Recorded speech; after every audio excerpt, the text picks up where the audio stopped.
Supreme court ने article 62(1)(f) के तहत सियासतदानों की ताहियात नाअहली खत्म कर दी। सियासतदानों की नाअहली ताहियात नहीं होगी।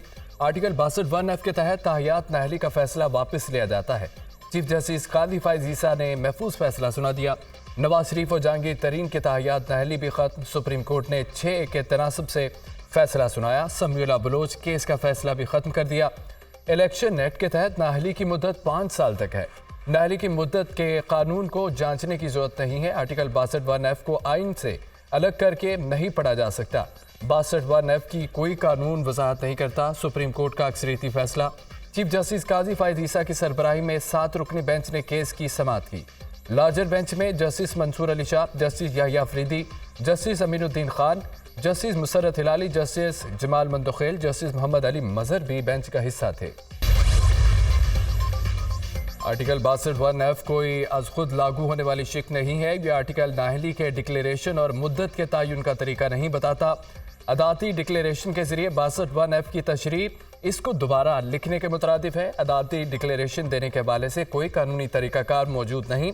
62(1)(f) की ताहियात किसी की नाअहली वाली तशरीह इस आर्टिकल के स्कोप से बाहर है।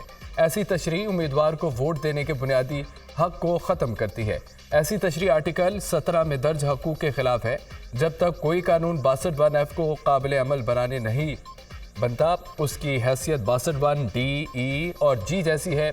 इलेक्शन एक्ट की सेक्शन 232 में तरमीम को जांचने की जरूरत बाकी नहीं रहती। सियासतदानों की ताहियात नाअहली केस का मुख्तसर तहरीरी फैसला जारी।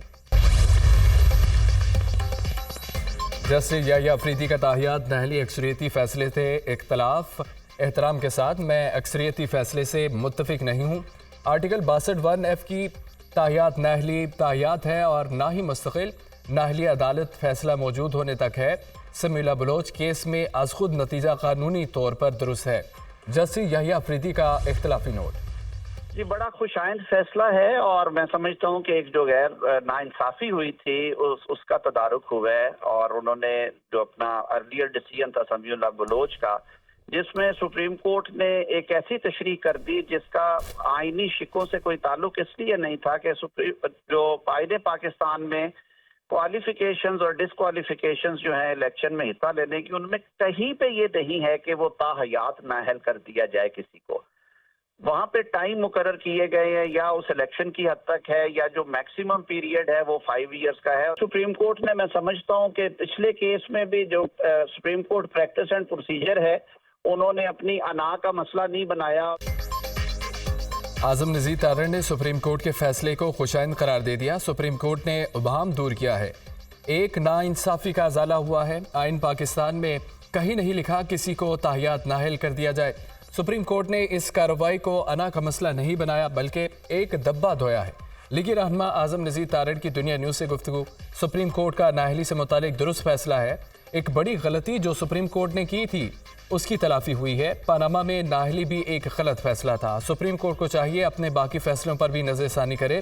फैसले से नाअहल तमाम अफराद अब इलेक्शन में हिस्सा ले सकेंगे। कवानीन की तशरीह पार्लिमान का काम है। अदालतें आइंदा अपने दौरे कार में रहकर फैसले करेंगे। साबिक अटॉर्नी जनरल इरफान कादिर की गुफ्तगू।